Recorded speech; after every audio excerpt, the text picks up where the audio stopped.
The first shot had not been fired, yet that night an entire nation lost its sleep. News had spread from across the border that a lone commando possessed a treasure so powerful that the entire army was now chasing him. No name, no face, only a rumor, but one strong enough to send generals and soldiers alike running in the same direction. That commando's name was Aryan. Once, he had been the fastest and most trusted soldier in the very same army. Entering enemy territory and completing impossible missions felt as natural to him as breathing. But one mission changed his life forever. On that day, when his entire unit was surrounded, orders came from above that retreat was not an option. Aryan tried to save his comrades, but help never arrived. Amid the rain of bullets, his friends fell one by one. When the smoke cleared, Aryan was the only one left alive. That was the day he left the army, and the day something inside him broke. Years later, Aryan was hiding in a deserted mountainous region. People whispered that he had discovered a treasure capable of changing the course of war.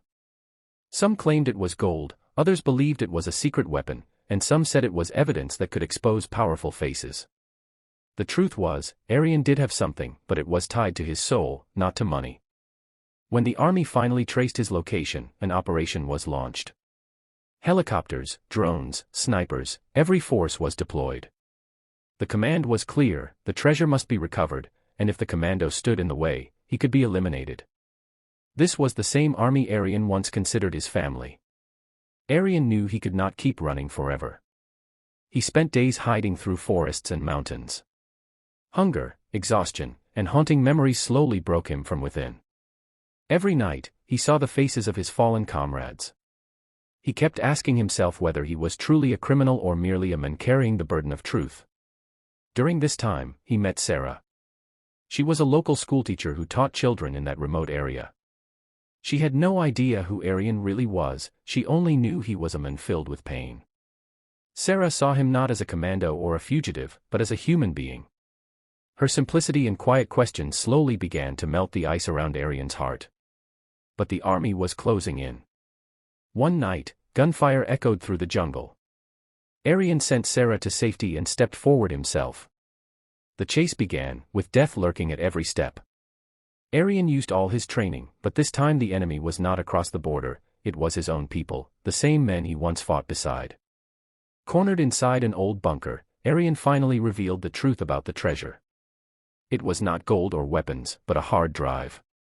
Inside were recordings of missions where innocent civilians had been killed and later labeled as enemies. It was proof of how powerful officers had sacrificed hundreds of lives to protect their authority, just as they had sacrificed Aryan's unit. The general himself arrived at the scene. He tried to reason with Aryan, offering rewards and issuing threats. He claimed everything was done for the country. Tears filled Aryan's eyes, but his voice remained firm. He said a nation cannot stand on lies, it stands on truth. If the truth is buried, the honor of the uniform is buried with it. In the final confrontation, bullets were fired. Aryan was wounded, but before falling, he transmitted the hard drive via satellite to the media. The truth was exposed to the entire world. The army withdrew, the general was arrested, and the nation was shaken. Aryan survived, but his life was never the same. He stayed in that region with Sarah, training children and teaching them that true strength does not lie in weapons, but in knowing the difference between right and wrong. The story does not end with an explosion, but with a powerful message. Sometimes, the greatest treasure is the truth, so dangerous that an entire army is willing to hunt down a single man for it. And the real commando is the one who listens to his conscience before obeying any order. The truth had reached the world, but truth never arrives quietly. It crashes, breaks walls, and leaves chaos behind. News channels ran Aryan's story day and night. Debates erupted, protests filled the streets, and questions that had been buried for years finally surfaced. Some called him a hero who saved the honor of the nation. Others branded him a traitor who exposed the army's wounds to the world. Aryan watched all of it from a small television in a remote village, his body still weak from the bullet wound, his mind heavier than ever. The arrest of the general was only the beginning. As investigations deepened, more names surfaced. Powerful officers, politicians, secret deals, an entire system built on silence began to shake. And whenever a system shakes, it looks for someone to blame. Aryan knew that even if the army had officially withdrawn, the hunt was not truly over. Sarah sensed the storm before it arrived. She noticed unfamiliar vehicles passing through the nearby roads, strangers asking quiet questions. She urged Arian to leave, to disappear again. But this time, Arian shook his head. For the first time in years, he was tired of running. He began training the village youth more seriously, not just physical drills, but discipline, awareness, and responsibility. He told them stories, not of glory, but of consequences. He taught them that bravery is not charging into bullets, but standing firm when fear tells you to bow. One evening, a former soldier named Kabir arrived at the village. He had served under Arian years ago and had survived by sheer luck. Kabir revealed the truth Arian already feared.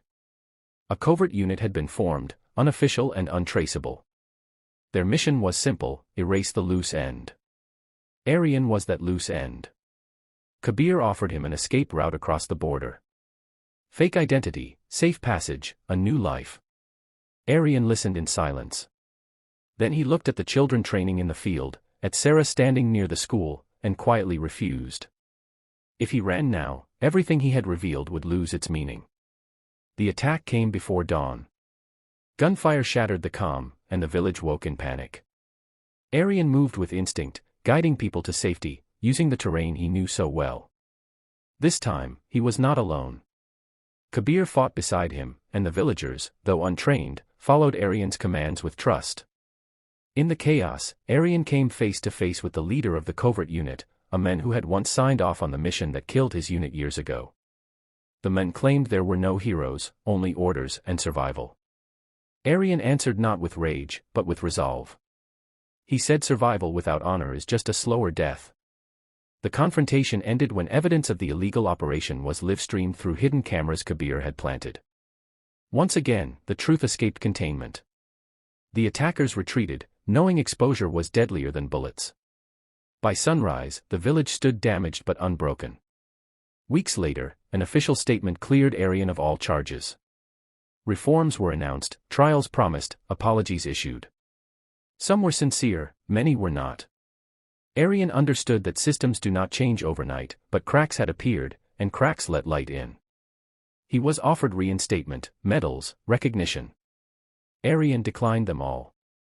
Instead, he chose to stay where his fight finally felt honest. He and Sarah expanded the school into a training and learning center, one that taught strength with compassion, courage with conscience. Kabir stayed too, finding peace in rebuilding rather than destroying. Chapter 2 ends not with victory, but with purpose. Arian learned that revealing the truth was only the first battle. Living with it, protecting it, and passing it on, that was the real war. And sometimes, changing the future does not require an army, but a few brave people who refuse to lie, even when the cost is everything. Time passed, but peace remained fragile. The village had changed. What was once a forgotten patch of land had slowly turned into a symbol. Journalists tried to reach it, activists spoke about it, and young people from nearby towns came to learn from the men who had stood against an entire system. Arian stayed away from cameras, but his presence alone carried weight. He had learned that loud voices attract applause, while quiet actions build futures. The training and learning center grew, but so did resistance. Not everyone wanted change. Powerful interests, now threatened by awareness rather than exposure, began a new strategy. Instead of bullets, they used doubt. False stories spread online, twisting Arian's past, questioning his motives, painting him as a man hungry for attention. Lies traveled faster than truth ever could. Sarah was the first to feel the strain. Parents hesitated to send their children. Donations slowed. One night, she asked Arian if all this sacrifice was worth it. Arian had no immediate answer. For the first time since the bunker, he felt tired in a way training could not fix. Kabir brought troubling news. A new security bill was being drafted, one that would quietly criminalize independent training centers under the excuse of national safety. On paper, it looked harmless. In reality, it was designed to shut down voices like Arian's without creating martyrs. Arian faced his hardest challenge yet. Fight openly and risk becoming exactly what his enemies wanted, or stay silent and watch everything he built collapse. He chose a third path. Arian began traveling quietly, without announcements or banners.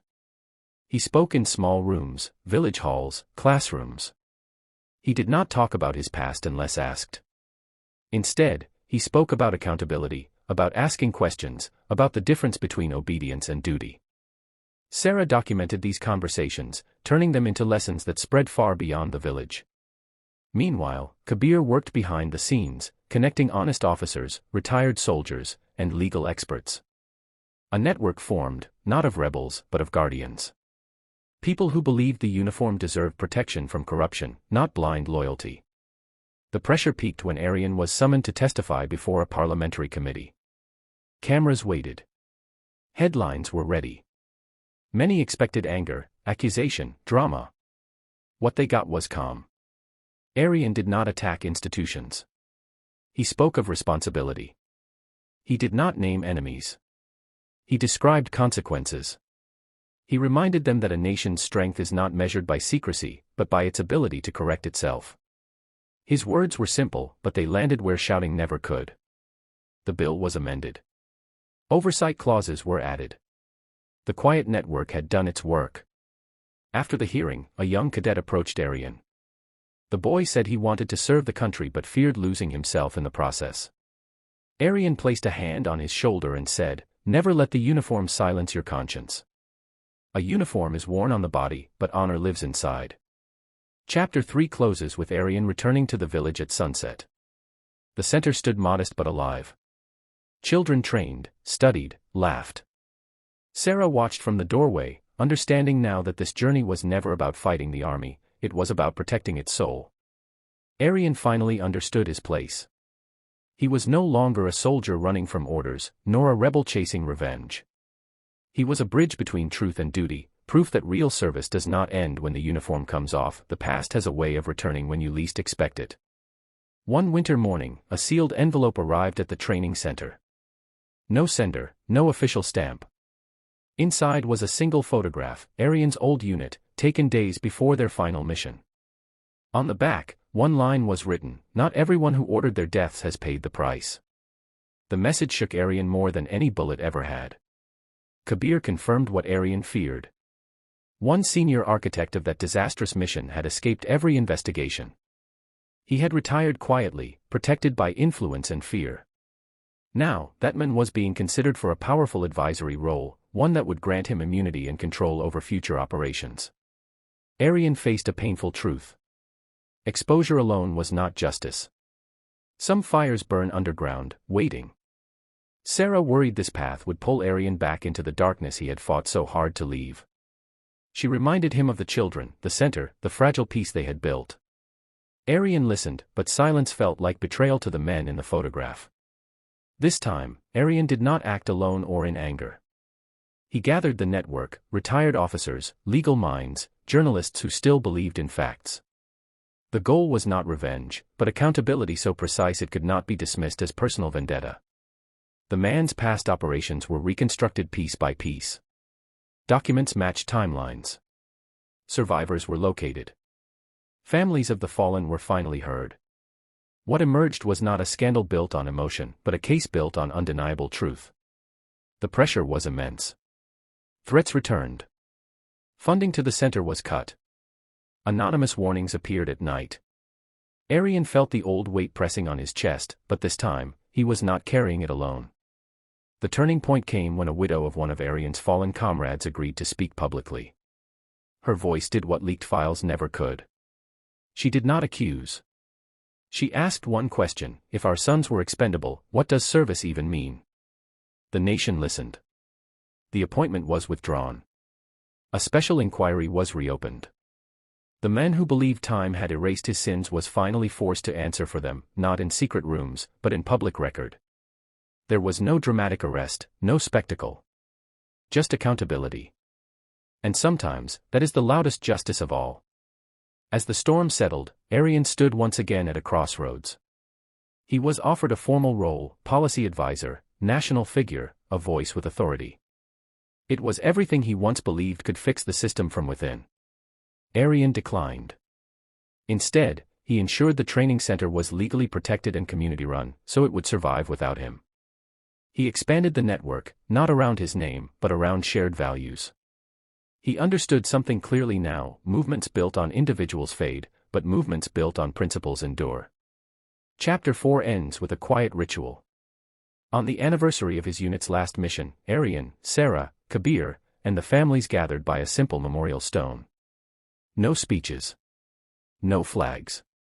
Just names, spoken softly, one by one.